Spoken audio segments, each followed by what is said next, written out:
Marine FC yari yakira ikipe ya Musanze FC i Rubavu. Abayobozi ba Musanze FC bavugiye mu murenge Kagame Cup. Marine ibarasa igitego kimwe ku busa cyatsinzwe na Nkundimana Fabio wavuye muri ikipe ya Musanze FC ajya muri APR kamutiza he muri Marine FC, right? Kwa gatanu APR FC yongeye gukorerwa icyo yita Guard of Honor guhabwa icyubahiro. Ikipe yatwaye igikombe yayikorewe na Gorilla. APR irasagurira ibitego bibiri ku busa. Yego, right?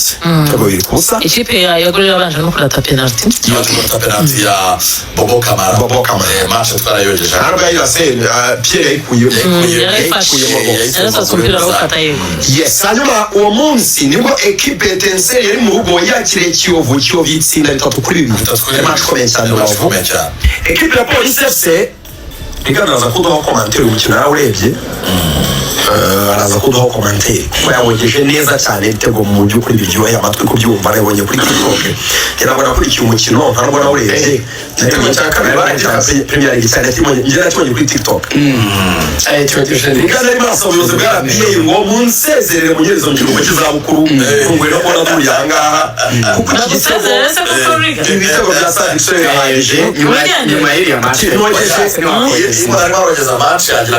sinakogeza umusezero rwose nigendere nzi ko umunsi naza kuba nicaye kuri intebe njye arifuza ko nyine umwana yenge gutangamo recommandation ngo gusimbure umwana rero muciye intege. Ubwo equipe ya Police FC yakira equipe ya Etoile de l'Est ibitego bibiri kuri kimwe bya Etoile de l'Est yongeye gukura amanota i Kigali. Ibitego bibiri kuri kimwe, ibitego byo byatsinzwe na Sadik Sule. Igitego ku cya Police ngo cyatsinzwe na Savio, right? Kirimo ni Savio Nshuti. Kibatsinze igitego kapitani cya Police. Ngereza ndibuka ko ari Savio. Igitego cya Police.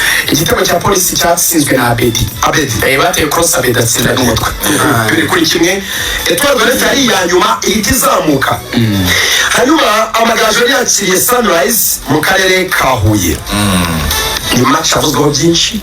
Twakoze prediction ariko bose Amagaju atangaza Iriya kwa gatandatu njya gusoza ikiganiro ntabwo wibuka byongeyeho urumva amakuru twari dufite yariyo kujya kwa gatandatu mbere ko turangiza ikiganiro 5:26 umuntu yasa yerekera ati ibiganiro byafashe ubusa ahubwo amakuru y'ikipe y'Amagaju igiye kugarika Sunrise kugira ngo inshuti yaringo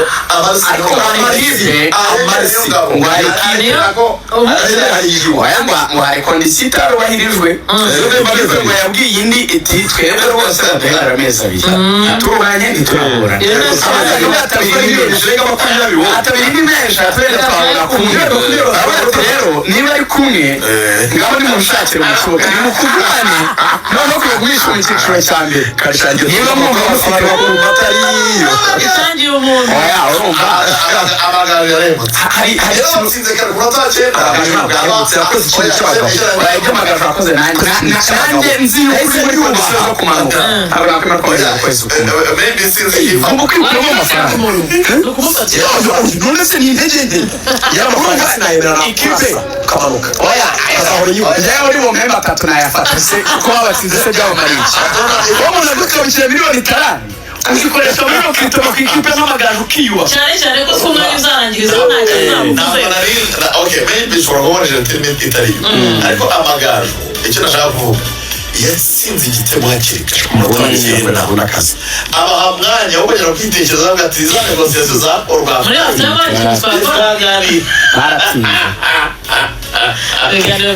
rero ubwo uwitwa Amarisi utoza Amagaju yakoreraga akazi gakomeye.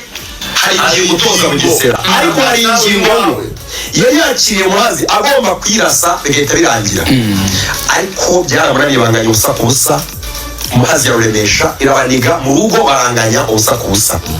Ibi bintu rero byatumye equipe yitwa Etoile de l'Est ndibuka nganira na Emi Fire hari imikino 3 hakibiri imikino 3 naganiriye na Emi Fire Inyamirambo arambira ngo Lorenzo barajya wabago ndabizi yaravuze ngo mfite abakinnyi muri Bugesera, mfite abakinnyi muri Etoile de l'Est, aya makipe yombi ntabwo nayarokora ngo bikunde kubera ko afite inyungu afite abakinnyi ntabwo yombi ntayarokora urumva cyane Emifaya neza ibyo by'ibintu urumva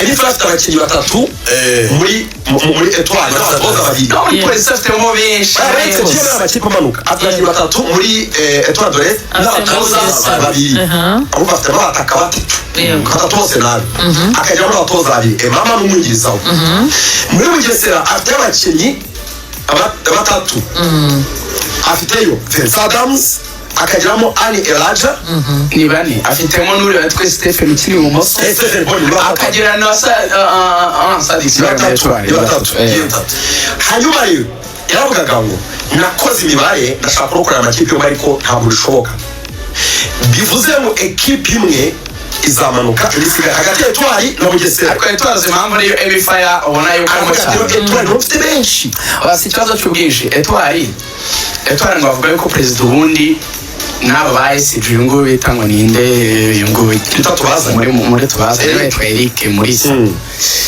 nabo ngo nta birenze ubundi umuntu ni perezida na Emifaya Emifaya ngo n'umugore muri pressing room agatanga agakora team talk Vedasa sigaye kuri amafaranga yitwa perezida wa sinzi izina rye ikintu gihari Emifaya n'ibitego Sadik yatsindaga yaramurebaga akazajya nyine amutunga urutoki agakora kuri kuri logo ya ekipe ishaka kumushenga hari igihe nakwifungiye agapira arakaroba babyita gucipinga yarakarobye yamushose ahubwo poto nawe ukuguru gufata poto abareyo mana y'u Rwanda barababaye baravuga bati uyu nta muzamu urimo n'umuzamu wakoze amakosa mu kubona asa nabi cyane hari amakosa menshi yagiye anakora muri sezo by the way batitayeho cyane kubera ko yagiye akora amasave ariko yagiye akora amakosa menshi cyane muri sezo abareyo bati navemo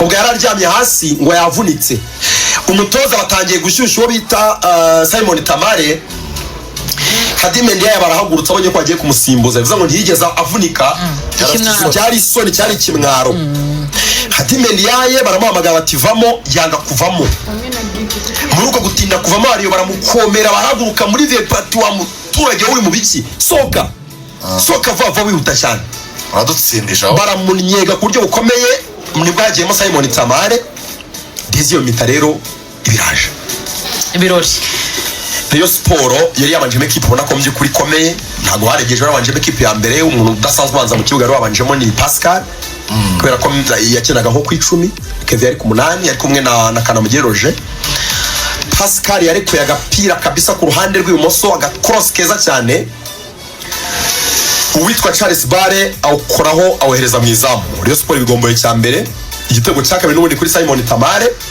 igitego cya gatatu kuri Nsayimana Aimable atsinze cya gatatu yatsinze cya kane birangira Rayon Sport itsinze ibitego 4-2 itsinda match muri conditions zigoye abafana bari bake niyo match ya mbere Rayon Sport igize kuva natangira kureba biri abafana bake bari abafana babarira ku ntoki pe bari bake cyane match yarayisuzuguye banze kuza kwireba kandi wabyumva ni match abafana bariyo ntibishimye kubera umusaruro muke muri sezo ikindi kandi yari match idafite anje hanyuma kandi Rayon Sport afana avuga ko ari ishyuye amafaranga menshi babona ku mbuga nkoranyambaga bivuga bintu biravuga bati niba Rayon Sport itanze ubutumwa kuri social media kwishaka kwiyunga n'abafana ishaka kwitura abafana kubashimira ko babaye hafi muri sezo gute match idafite anje uci 3,000 hasigaye hose none murabyumva ko kameme gira amafaranga menshi kwa amaga abafana ushaka kubashimira uburyo bakubaye hafi malgré ya saison mbi ariko baciyumbi 3 hasigaye hose ntabwo abafana babyishimiye babyishimiye